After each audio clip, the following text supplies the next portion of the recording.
Ang dami ko sinabi sa video, pero dito sila nakatingin. People are very observant eh. Lalo na sa mga Pinoy. Mas ilang kape ang iniinom mo? Dati hindi ako nagko-coffee. I call it MNLA. Is it okay ba? It's Manila meets Los Angeles.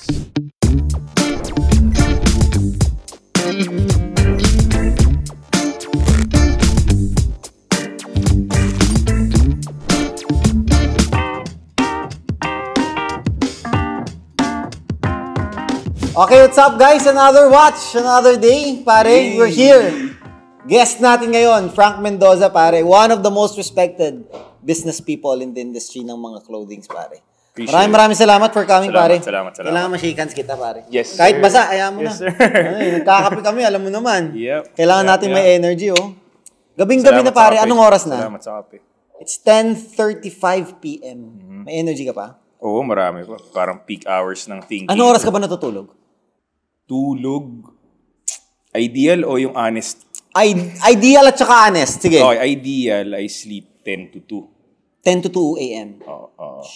So, I set my alarm. Dati lalo na nag-hustle ako. I set my alarm at 9:30 p.m. I stop whatever I'm doing para matulog ng 10. That's the ideal. Yes. Okay. Now the honest. Well, yung honest, 6, 5 5. a.m., 6 a.m. Totoo. Same. Ikaw din, di ba? Same. Gumigising. Ideal ko, lagi iniisip ko, sabi ko, kailangan matutulog ako mga 10 to 12. Para magising ako ng 8. Ay, hindi. Wait Yung 10 to 2 ko, hindi yun yung 10 to 2 ako ideally matulog. Yun na yung tulog ko. 10 p.m. to 2 a.m. And then, magigising ka ng 2 a.m.? Yeah. Tapos, ang gagawin mo? Work. Ang 10 to 2 a.m., bro, Okay. diyan nagre-regenerate ang cells ng tao. So, meaning, if you sleep... regeneratein mo. Yes. So, ibig sabihin, when you rest at 10 to 2, per hour niyan, may organ kang gumagana na self-heal, nagsa-self-repair. Okay. Now, if you sleep at 10 to 2 a.m., times 2 yung benefit niya ng tulog mo. So, let's say it's 4 hours, right? Pag natulog ka ng 4 hours na yun, times 2 talaga yung halaga nun. So, ang effect niya sa'yo is good for 8 hours. So, para ka natulog ng 8 hours. 10 to 2 a.m.? Try it.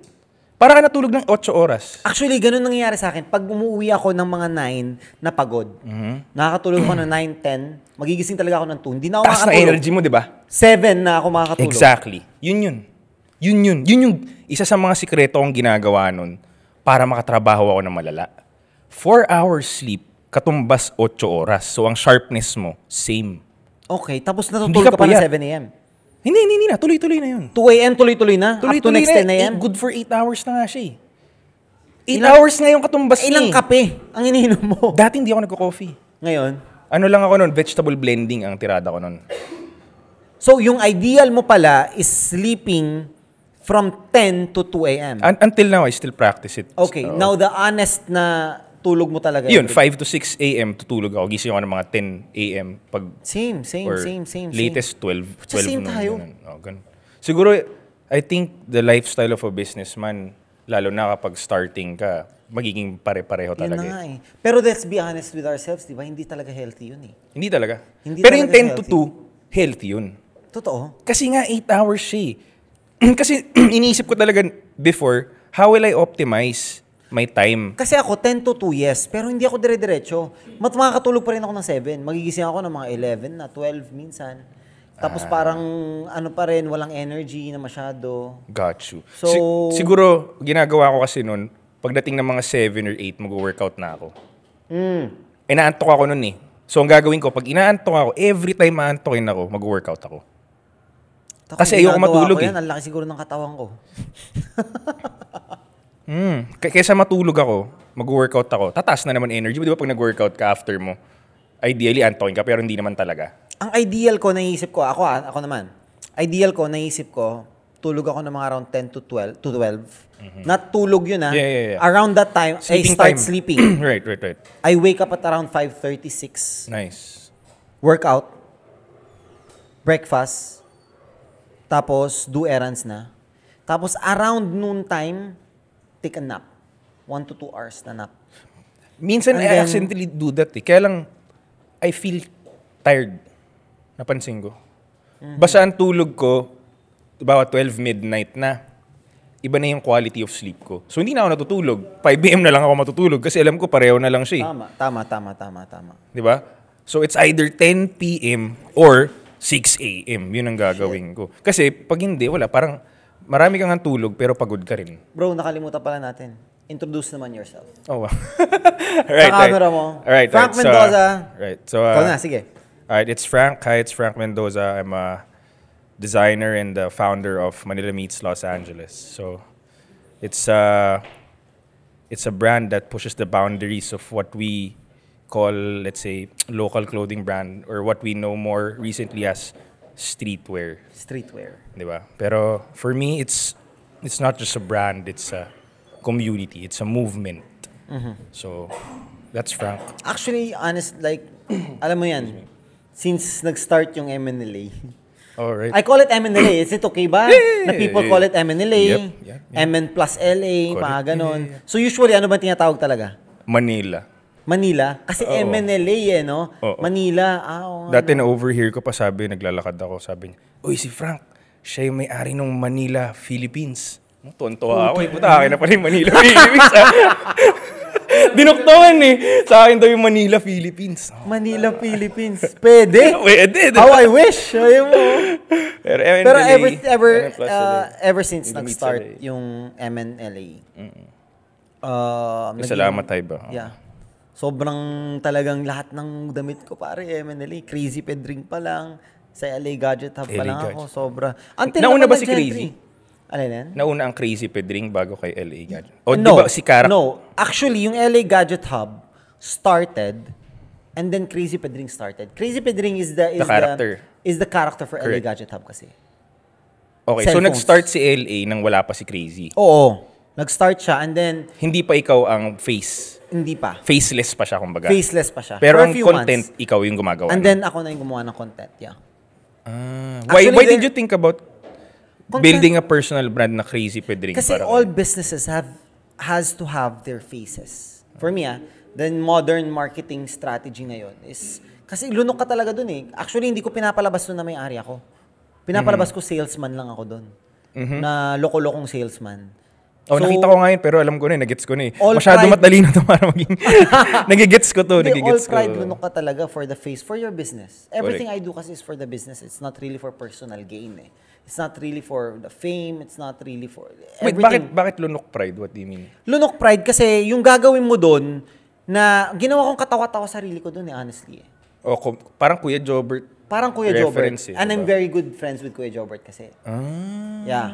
Very, very close friends with Kuya Jobert. Before Crazy Pedring Yes. pa. Okay. So ano ko na eh, na-instill ko na sa personality ko yung pagiging Kuya Jobert. Na it made it super easy for me to do that. And me and Gerald din. Si Gerald yung nagbi-video sa akin, na tanong ng tanong. Bibili ako eh, mga ganun sa Crazy Pedring. So, dun nag-start na yung ano talaga. Yung, Then it started working. It started working. Pinlanan mo ba yun? O kasama to sa mga alachamba experiments? I always believe na puputok siya. It was just matter of time, sabi ko. Puputok yan. So, were there any other strategies you implemented before? No. Agad yun na agad? Agad na yun, agad. Wow. Tapos doon, walang benta. This is my What do you number mean? one rule. Entertainment only? Entertainment only. Huwag kang magbebenta. People hate to be sold to eh. But they love Right. buying. And that's really hard to do. Yeah. Paano ang formula So, na... ang entertainment na ginawa ko doon is parang, kunyari may cellphone, kalokohan lang. Paano mo Magkano yan? mabibenta siya? Yung Yung good buy- vibe, yung good feeling. Yes, yung good vibe, people started to recognize my face. Okay. And started to recognize the shop that I'm selling, where I'm selling. Okay. Without you shoving it down their throat na andito Right. ako, LA. Right. Hindi yung after ng video, guys, visit us. Andito kami sa Robinsons, I'll see you there. Okay. Ayaw na agad ng tao yun, swipe up na agad yun. Okay. Kasi binibentaan na ako na to. Okay. Pero, pahapyaw ka, that's what I call awareness eh. Okay. Now, if I was wearing an MNLA, I wouldn't say, guys, MNLA, bili kayo. Diba? Pero pag lagi ko nang suot, behind the scene, people are very observant eh. Yung nakita ko sa tao, lalo na sa mga Pinoy, Correct. very observant. Minsan nga naglalakad ako, tapos etong whoop lang, nasa ano ko, ito yung pinansin. Ang dami ko sinabi sa video, pero dito sila nakatingin. Hindi ko naman pinopromote. Hindi ko naman sinasabi na tignan nyo to. Ano yung nasa wrist ni paring Hybe na black? Pero yung mga Ano sinasabi nga ba yan? ko, wow. Whoop band. This is a Whoop band. It tracks everything. Your sleep, your stress level, your strain, everything. Tapos naka-sync lang sa phone mo. Pag binuksan mo yung phone mo, makikita mo yung stress level mo, strain. Then this, like sleep mo, kahit mag-swimming ka, mag-sports ka, andyan lang yan. Got you. Yeah. So, very new. Mahirap lang makakuha dito sa Pilipinas kasi wala dito sa Pinas. It's in US. US siya. Singapore, I think, meron din. So, kaya hirap kumuha. Paano mo discover yan? Nakita ko siya. Marami kasi I follow sports a lot. Okay. So, like basketball? Cristiano Ronaldo okay. is wearing one. I think he's part of the company or something. While playing or training? Tapos yung while playing. Playing talaga? and training. Oo, andyan lang. Nasa kamay lang yan. Gotcha. So, makikita mo na. So, all your steps, your sleep quality, sasabihin talaga sa'yo, you only slept for 4 hours deep sleep. Right. And then, 7 hours or 3 hours is mild sleep lang na parang unhealthy. And then, sasabihan ka niya that you have to sleep at 7 p.m. today. To regain your recovery. Kasi medyo kulang ka sa tulog last night. May mga Sinusunod ganun. mo? Hindi. So para at least alam mo yung mga kamalian mo, no? Alam ko lang. Alam ko lang. Pag mag-decide ka itama. May awareness. Pag mag-decide ka one day itama, no? Tignan mo dyan yung mga mali mo. For awareness purposes. At least alam ko lang, di ba? Sabi niya, mamamatay ka na, di ba? At least alam ko. Okay. So, yun lang naman. So, very ganun magbenta. Exactly yung ginawa mo, di ba? Yun eh. I think ang ganda ng term na ginamit mo, observant, pero sa totoo lang, marites lang yun eh. Marites lang yung mga tao eh. And then talaga, they Sila observe nila chismis small eh. details, pare. Small details they observe. O sinuzoom pa siguro nila yung mga video mo, no? Ganun. Kaya... Nagkaroon ka na ba ng stalker, ganun level na? I don't know. Someone posted a video of my entire life. What do you mean entire life? Saan ako nanggaling, saan ako nag-school. Alam nyo ba, si paring Hybe, ganito rin ang ginawa, ganyan-ganyan. Nag-start siya, may family siyang ganito, 6 yung siblings siya. Paano nalaman ito? Whoa. And my personal, my business life is very public, but my personal life is very secret. Paano, ano sa tingin mo? Hindi ko alam. Where people investigate. Hanggang ngayon, talaga? Siguro, yeah. Pero may nabalitaan ko isa. Ano? Nag-PM pala sa asawa ko. Na? May isa rin naggumawa ng ganun eh. Sabi ko, paano nito nalaman yung mga about sa akin? So tinanong ni asawa mo, ganun? Tapos after 2 weeks, sinabi ng asawa ko, yan yung nag-PM sa akin, may mga tinanong. Pero sabi ko, Sinabi mo. Kaya ang bait masarado eh, no? May sumagot pala. Ito may insider pala. Oo. Asawa mo lang naman. Not a big deal. Yun na nga. So, ayun. So, yun. Dahil doon, nag-drift off na tayo. Pero, dahil doon ako Crazy Pedring. Doon ako, naano ko na talaga doon kita unang nakita actually. Really? Ang dami rin nag-send sa akin ng video mo. Kasi nga, I was using yung MNLA. Like, halos daily ata nila sinisend Anong sa na-feel mo akin? naman nung biglang naging paring Hybe? Nung naging paring Hybe ka, baliw to, no? Parang, kasi sobrang different yung personality, pare. I think, parang, tingin ko tama lang kasi parang part siya dapat ng path as a businessman na mag-mature. Okay.